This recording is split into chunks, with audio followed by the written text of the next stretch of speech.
was built to last. With the webs I'm weaving, I could change the past. With all I'm achieving, got my foot on the gas. Never stop competing. If you break my glass, then this life's gonna end. I wanna be the best in the game, invest in my name. Check no restraints, I'm obsessed with the pain. I ingest, I retain, assess and I change. Possessed by the thought I'll be free one day from society's restraints. Money, clout and fame, mud, disease, a plague. We all love to hate, have to play the game, have to make a name. All our insecurities are wrong. It's Saturday, January 25th. Cold snap is over. Well, it's still cold out, but it's not double-digit cold. Pretty much went through it pretty unscathed. Nothing really major was an issue. So anyways, let's see what we can get up to today. I think we're going to, we bought a roller mill to crack our corn. I think we're going to go pick that up today. And then do some odds and ends jobs. So might try bedding the cattle up. We cleaned them out last weekend. Now we just need to restock the bedding and give you guys an update on how the goats are doing. So they got the hydro back to the shop yesterday, so we don't have to run the generator, and I'll have yard lights now. And we got our lights over in the machine shed over there, so we'll go feed the goats, check on them, and then we'll get stuff started so we can start feeding cattle. The one thing, something going on with that mixer motor. We have a fix for it. We just haven't got around to it yet, but I think the way that mixer motor's running, we don't have too much time before we're needing to do something serious about it. So let's check on these goats and we will get them fed. Well, the waters are still good, water flowing. We looks like we do need to put some fresh bedding in there. You can put fresh bedding in there. It kind of keeps their hides relatively clean. You don't want too much manure on them. Likely got at least 4 or 5 more days worth of hay here for the goats. I really like how we've got it now that we just put a big square in there every once in a while, and it's just literally 30 seconds to feed everything. Big time saver. Like, even if we had doubled it, you put a bale in front of each pen. That's not a whole lot of work. So kids are doing well. You can start to see their horns coming in, and they are starting to eat that creep, which is right on track for that 3 weeks, 4 weeks old.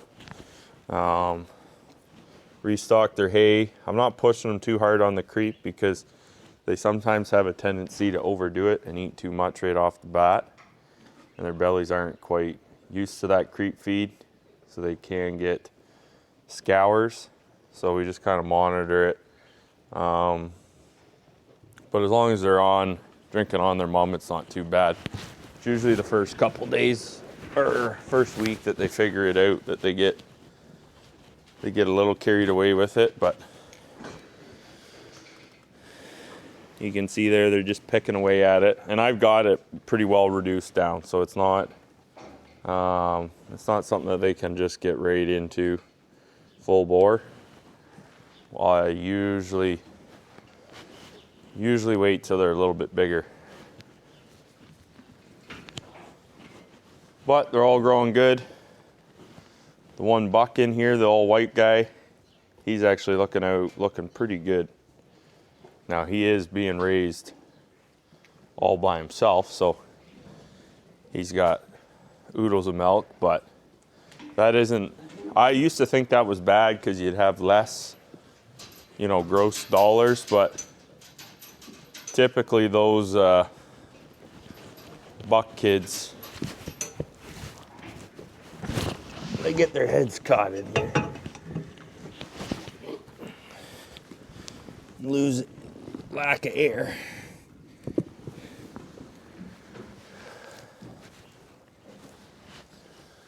I'll get that figured out. I used to think that was an issue, but typically when those single buck kids wean so much heavier and they get to market a little bit faster,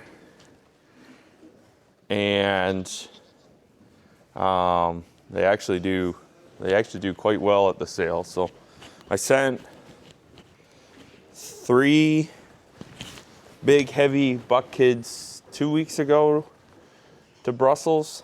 They averaged 78 pounds a piece, and they returned me just right around $360, which that's been, I was very pleased with that price. You know, the price per pound wasn't, you know, was less, but your total gross, what they brought I was really impressed with. So they've been doing really well the last few times I've sold. So I'm kind of kicking myself that, you know, I've reduced the herd down, but I also know the challenges that it comes with having more goats. So I'll just see if I can't just master and sell a few goats for a lot of money versus a lot of goats for a little money. Probably end up at the same point. Same point. So anyways, let's go check out the calves, and then we'll get motors warming up, and we'll get ready to feed the fat cattle. All right, well, looking at their feed trough, they probably don't need any green, but I'll get them their hay. This pen will probably need some grain. So we got it set. Forgot checking off a box on the feeder here, that once they were done their 60 days on the feeder, that it wouldn't, after a week of being in here, it would forget that they were already on their 60 days and then start them on milk all over again. So now, when we know that they're weaned, we can delete the calf ear tag, RFID tag, out of the system, and so that it won't feed them. So that was a problem, is because this side of the barn was getting really full, and we were getting tight for space. Meanwhile, this pen was never really getting much over 12. So now that they can stay, and it's probably better that they stay on this side a little bit longer with the younger calves. So that's going to help with our barn flow. So we'll get them some pellets, and then we'll bring in a couple bales of hay and get these guys looked after. We are gonna, when we got stuff running, we are gonna scrape both alleyways, or both scrape alleys up, and keep them fresh. We like to try and do that at least twice a week. Probably in the summertime we'll have to do it more when they get messing around with the water bowl and they're drinking more water. It'll be a lot wetter there. So, but in the wintertime we try at least to do it twice a week. So, anyways, let's get at it. All right. I got a calf in here now. I think it's the right one. We haven't got his yellow tag, so I don't. We'll look on this thing here.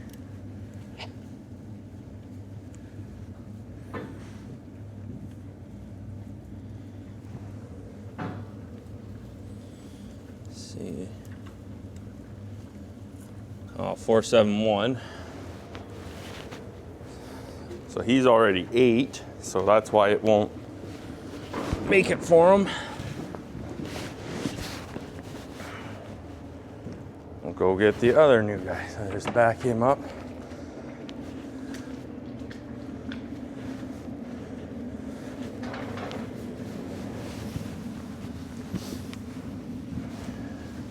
It just, just takes a bit once they get her figured out. Come on. Come on, buddy. So there you can hear it make. And big aggressive calves like this, they learn pretty quick.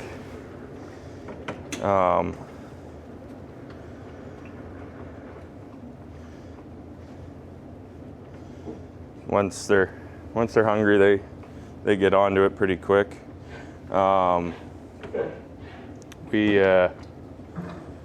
was the one thing with this, that we thought it would be quite a steep learning curve, and really the calves have taken to it quite well. I don't know if other people have that experience, but very few times. The reason why they don't drink is because they're sick. So if we have a hard time training them, there's usually an underlying issue. And once we get them healthy and going the right way, it's not that hard to get them trained. These little beef crosses, very rarely do we actually even have to show them where the water nipple is, or where the feeding station is. They're so aggressive, they figure it out right away. And so they're really easy to train when it comes to the robot feeder. The Holsteins aren't bad either. They're all pretty good for the most part. But our biggest fear was when we would get, 3 or 4, you'd spend the first week babysitting them. And in all honesty, we are probably, well, you only have to give him another week, and we probably won't have to push him up. And we just make sure they drink at least twice a day. And then they start going. It's kind of interesting. There's some that they don't eat during the night, like they don't drink at all through the night, and they don't even come up to the feeder till like 10 or 11, but then they drink everything in the afternoon, but they don't drink anything in the morning. And then there's other ones that so once they've ate their full allotment, so we allot them 2.5 liters, but if it's been a certain amount of time, they're allowed 3. But if they drink their allotment in all one go, they can't eat for another 2.5, I think it's 3 hours.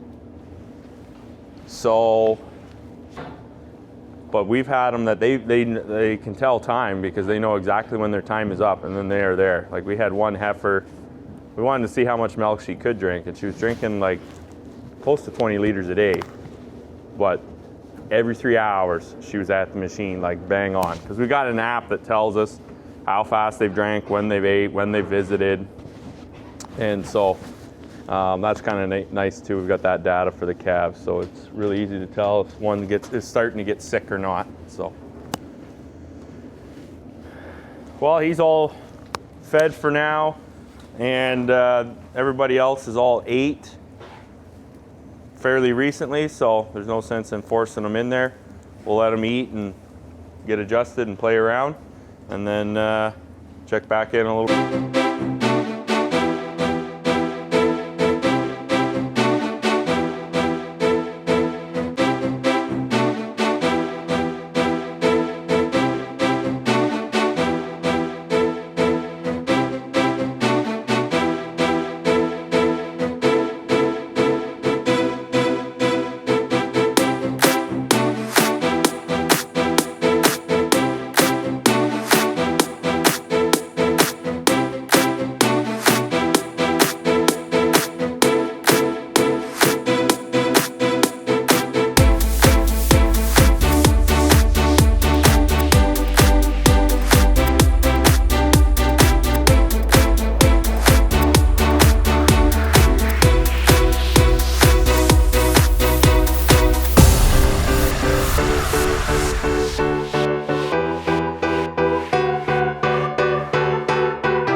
that feeding montage, I'm gonna just roll up the cable here and we'll go bed those cattle down with our bale chopper.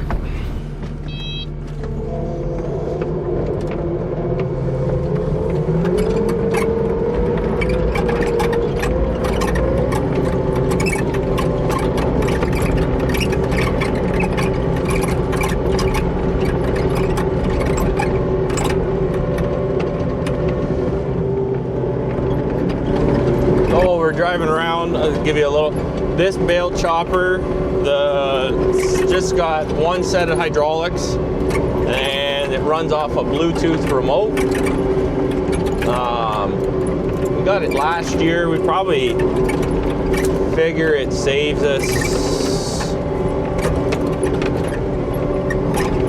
50. We use 50% less straw to bed, so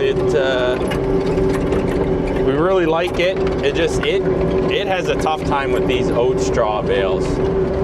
Like, I mean, a tough time.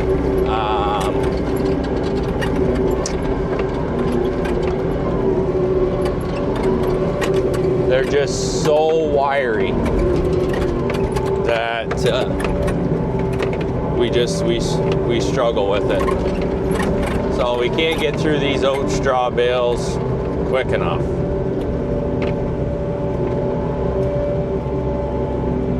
Fucking ram it.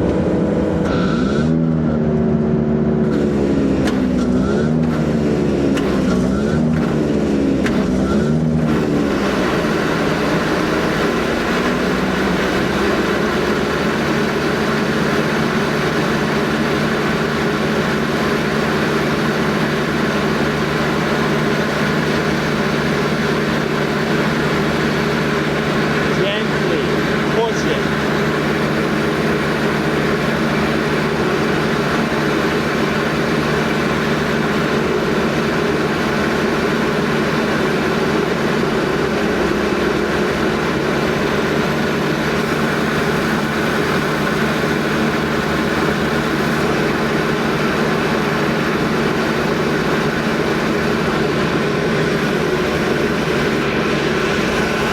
All right,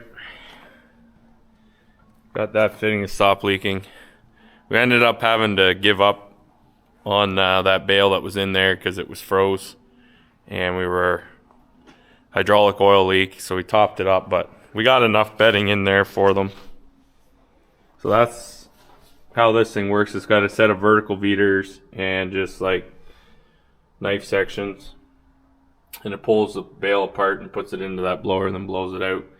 Gravity feeds in, so I don't think most bale choppers don't like frozen bales. So anyways, we got them bedded up.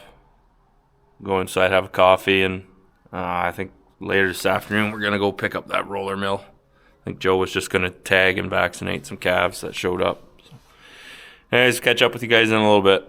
All right, so we're gonna take some time. We got a few laying hens, and we are going to take the time today. We're going to just clean them out.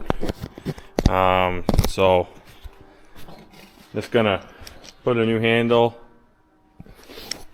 on for my fork. Don't mind the mess. Like our calves, our shop isn't as tidy as some of the other shops. It is on the, as I say, on the list of things to do. So I'll just get that on, and then we'll clean the hens out. Got the beast woke up. This is gonna let it warm up a little bit.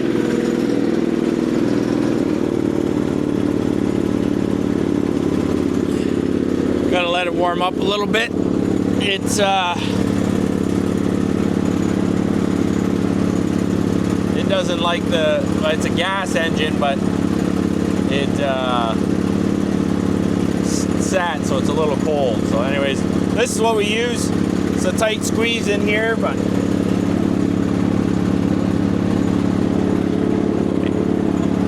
it's hand and foot controls. So, and then there's your engage. So hopefully it's warmed up enough that it'll stay running.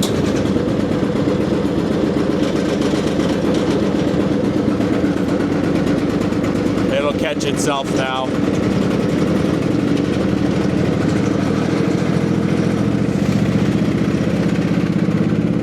Gotta love the old stuff.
So that's them scraped. Goes pretty quick. Like I said, we like to try and do that twice a week. So now I just I'll let them back out.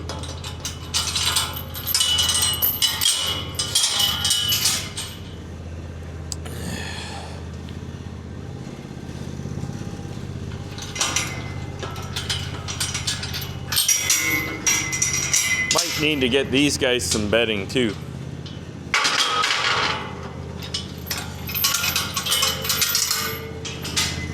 I'm thinking we probably should try and bed these guys up, see if we can find a bale that's not frozen, and get them some bedding, or just bring some little square bales around and bed them up that way.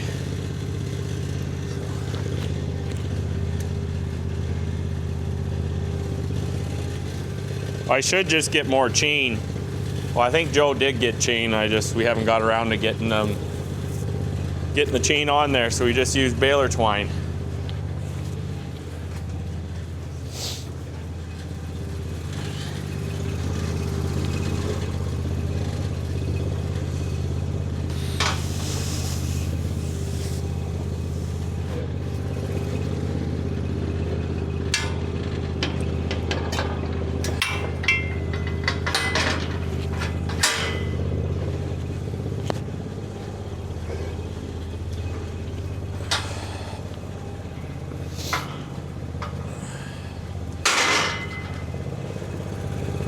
So one thing we like about these gates is they're heavy duty, because we already have hit them with the skid steer and they hold up pretty good.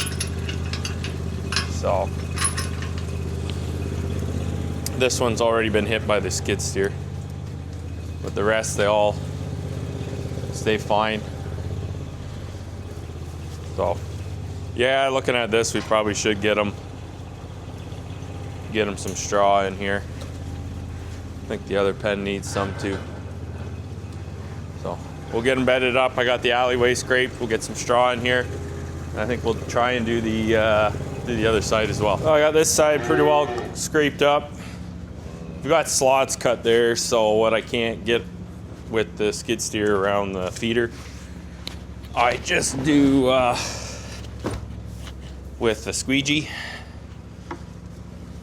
into the little gutter that we have. We do have actually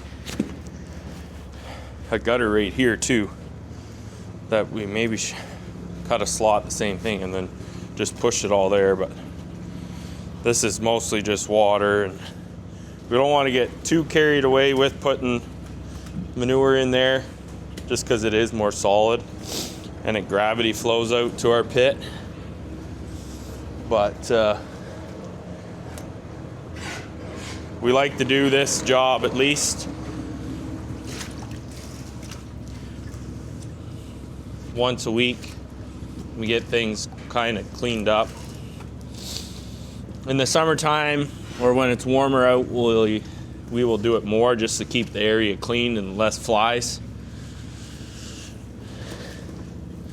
But one thing we would do over again is we would make this whole area around here slatted, mainly because that's what they just stand there and piss the whole time. So anyways, that's live and learn.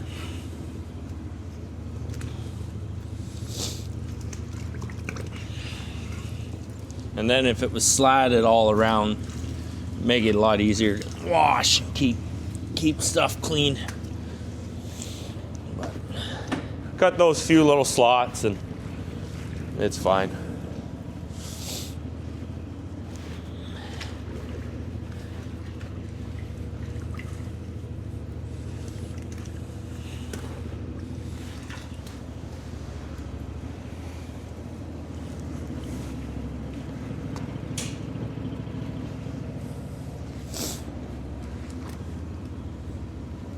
Just work it around.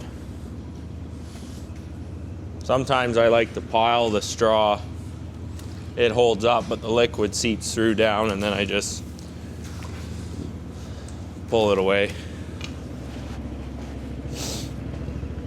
Or with this one here, I'm just gonna grab a shovel and scoop that out and throw it out on the manure pile. We're also gonna attempt, because I got the bale chopper, we're gonna try using the bale chopper again to blow straw into that calf barn.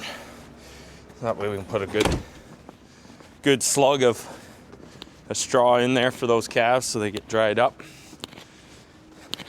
So show you guys how we load the bale. Open this up.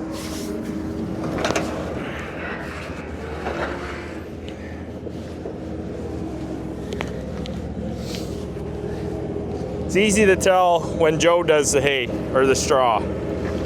We forget to pick up our bale strings. Just tell him to stop, because he's gonna get the drill.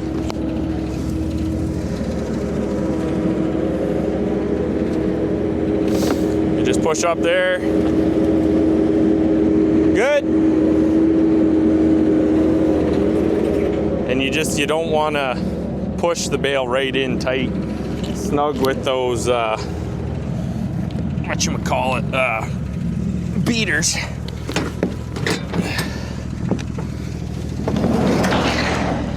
Mainly because you will have a hard time getting them that bale to start. So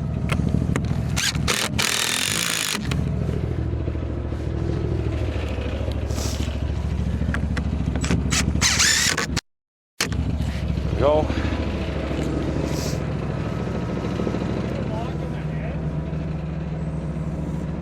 I got to lock that side up.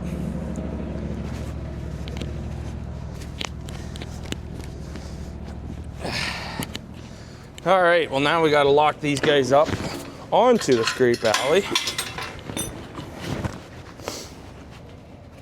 So hopefully I don't look like a dingbat doing that.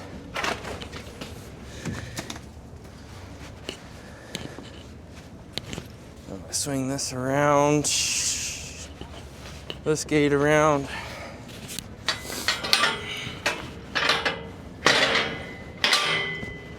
And we'll, come on.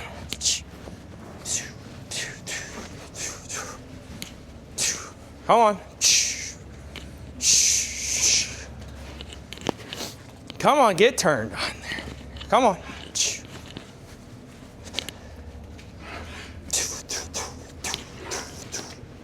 Oh, No, not there. There you go. There you go.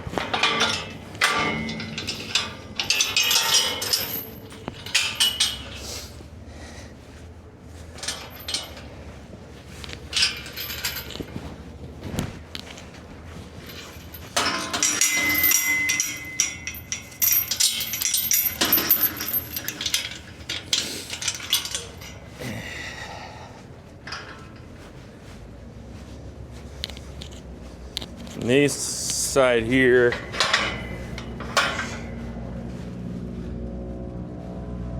can't remember how we, maybe we do it this is how we do it.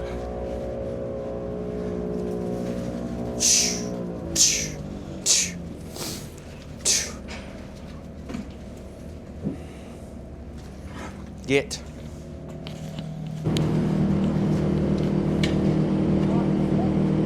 They're fine.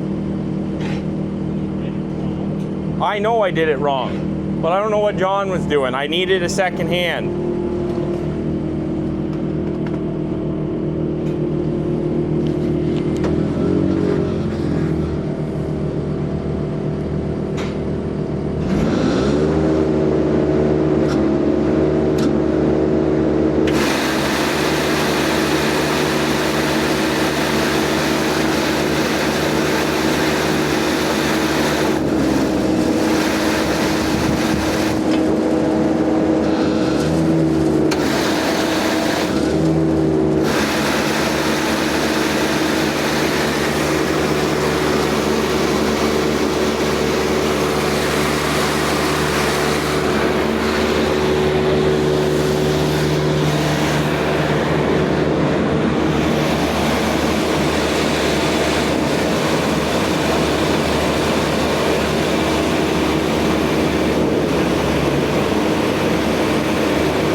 All right, pick the roller mill up. Probably find another day to install that, but we wanted the roller mill to crack the corn a lot better, but not create the dust and the fine particles. So it's a little easier feeding lots of corn to the cattle. So I'm just gonna feed the calves some grain, push up their hay, and push up feed for the goats. And that'll pretty well wrap this video up. Thanks for watching, guys, and continue to like and subscribe to the channel. Appreciate the comments that we get on these videos too, and that helps grow the channel as well. So I'm gonna do this and then find a nice warm spot in the house and maybe watch the Leafs tonight, see if they can get back on top.